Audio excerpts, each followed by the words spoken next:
Good morning friends, welcome back to Parnika tutorials. In the last few videos, I have discussed what is a data science. Data science is a science of collecting, storing, processing, describing and modeling of data. Then I have discussed how to collect the data, how to store the data and how to process the data. I hope you have watched those videos. If you did not watch those videos or if you don't know those concepts, I request you to go back and watch those videos and come back to this video. In this video, I want to discuss how to describe the data in detail. So I request everyone to watch the complete video for better understanding. Now describing the data can do in two ways. One is that visualizing the data and another one is that summarizing the data. First let me discuss how can we visualize the data. Okay, so first let me discuss about visualizing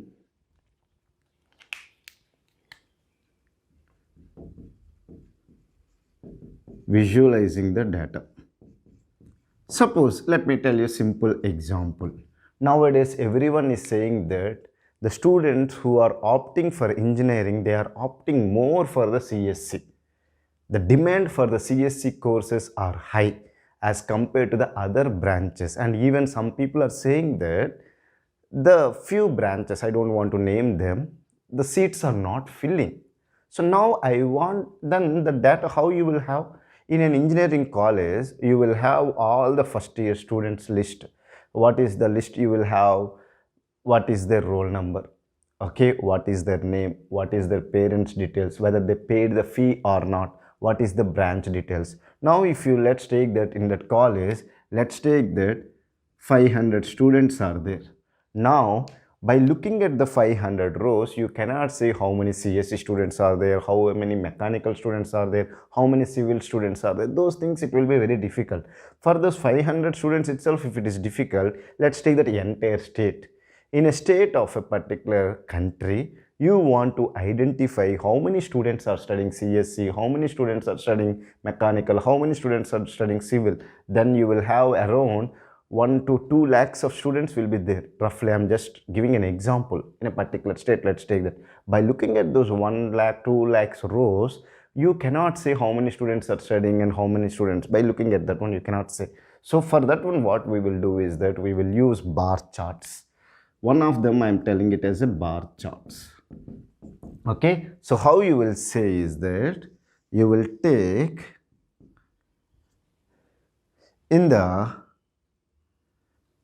the CSC branch. Here you will take the branches. Suppose let's take that CSC, civil, ECE, mechanical, like that branches you will take, and here you will take the number of students.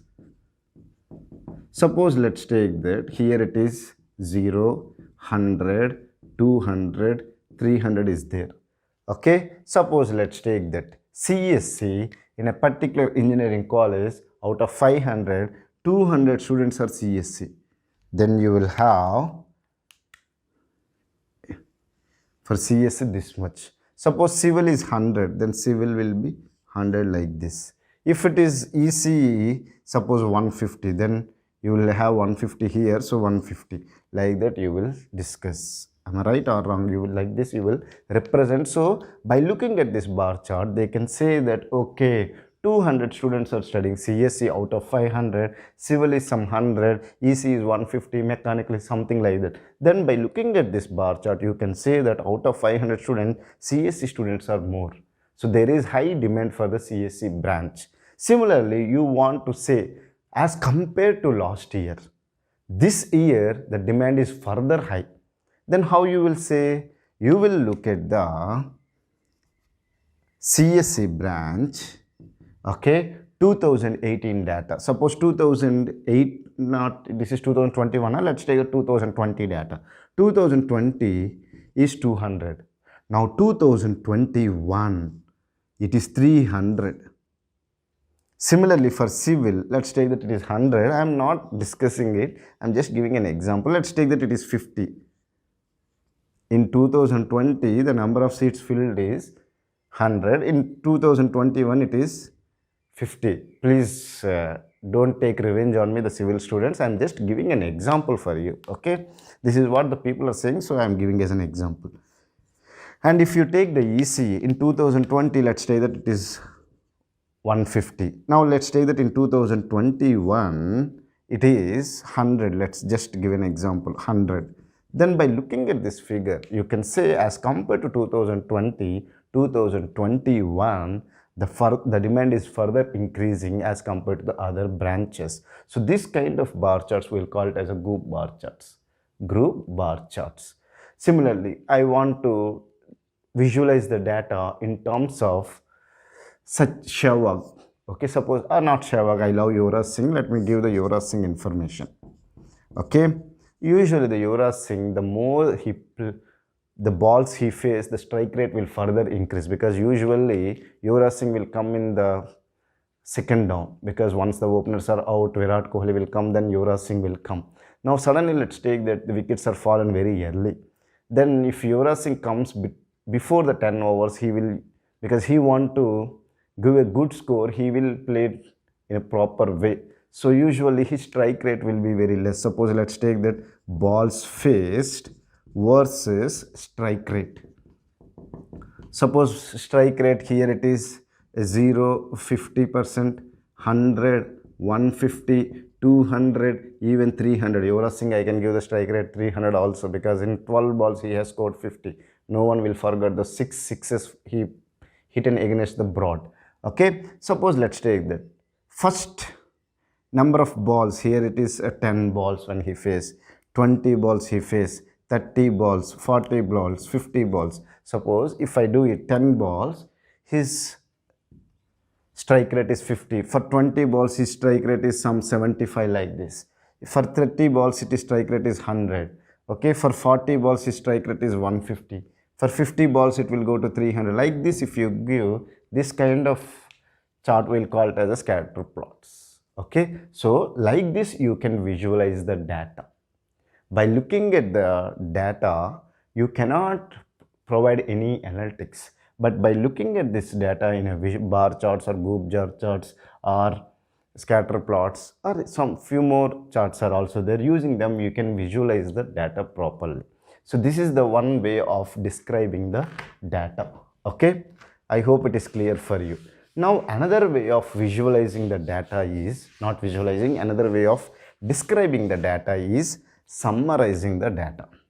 You need to provide the summary for the data. Okay, let me give a simple example. Let's take that 120 students are there in a class.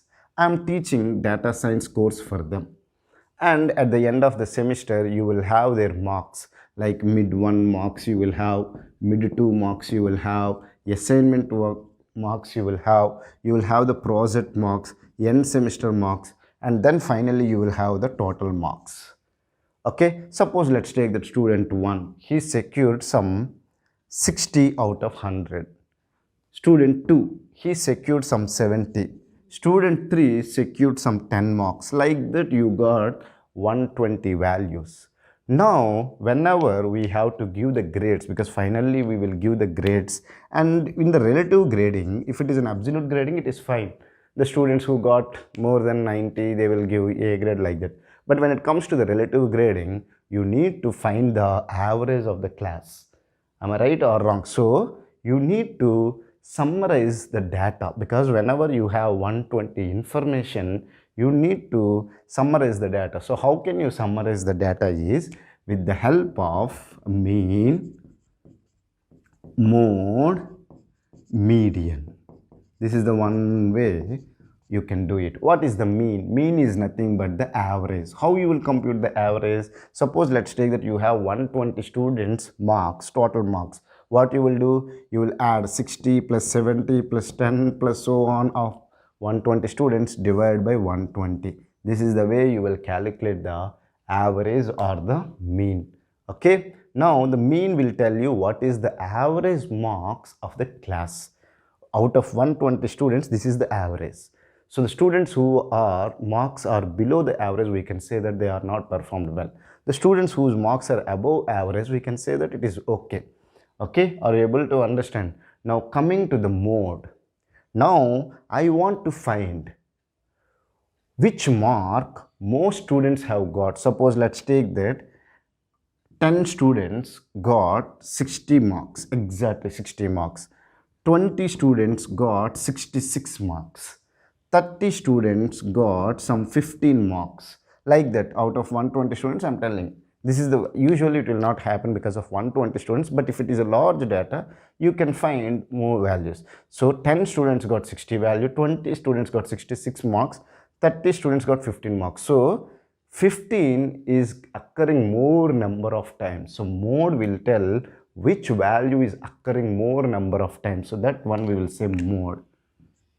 Median meaning is that I will arrange all these 120 students marks in the increasing order. Like suppose let's take that the least mark is 10, then 15. Like that you will have up to, let's take that highest is 70.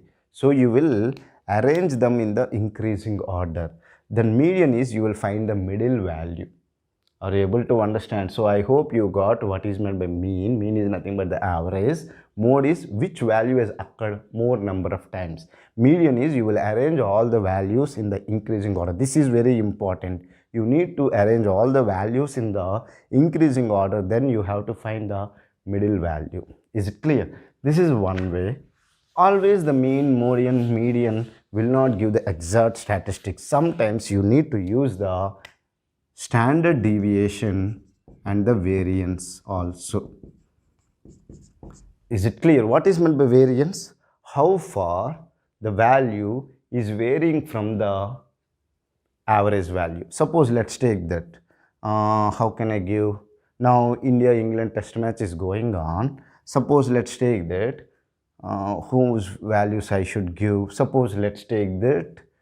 I should not take Indian batsman. Suppose let's take that I'm taking the Burns, England opener I'm taking. He got some 10, he scored 10 marks in first innings. In second innings he got 20 of the first test, and second test first innings 0, 0. Then let's take that he scored 100 runs. Like that he is doing 10, again 10, 10, 10, 10 like this. So these many innings he scored 10, 20, 0, 0, 100, 0 like this. Now if you compute the average, how you will compute the average? 10 plus 20, 30, 30 plus 100 is 130, 130 plus 40 is 170 by 4, 5, 9. You will do it. This is the what you will say that average. By looking at this performance, you will say that he scored on an average of 19 runs. But look at this one. Most of the times, what is meant by average? On an average, he will, each innings, he scored 19 runs. But if you look at all these values, every time he got 10 zeros only. But this is 100. So this value is very far from the average. If I remove this one, the average will further decrease. Are you able to understand? So by looking at only the mean, I cannot summarize the data. What is the meaning? Suppose let's take that whenever the Olympics is happening, okay, in a particular country, suppose let's take that in Tokyo the Olympics are happening, okay. Now there all the sports kits, suppose let's take that football, all the kits and cricket, all these things, usually the purchase will be more. Suppose let's take that in a particular shop in a Tokyo, someone has purchased 1 lakh football balls in a particular day of a month. If he compute the average, then it will give in a month, suppose let's take that people are purchasing 10,000 football balls. Are you able to understand? So if he has 5,000, but let's take that in a particular month, no one is purchasing the football. Suppose that in particular month it is 0. So he should not say that, okay, this month in a shop I have 5,000, I should purchase another 5,000 so that I will meet the average. But let's take that in that month, no one is purchasing. Is it clear? It's a dull month, no one is purchasing the football. Suppose if it is a rainy time, no one will purchase because no one cannot play the football if it is a heavy rains. Is it clear? So the variance will tell you the exact value and even the standard deviation. So this is the way you will describe the data. One is that visualizing the data and another one is summarizing the data. I hope you have understood this concept. If you still have any doubts related to this concept, feel free to ask me in the comment section. I will try to clear your doubts as early as possible. Thank you for watching the complete video. Have a nice day.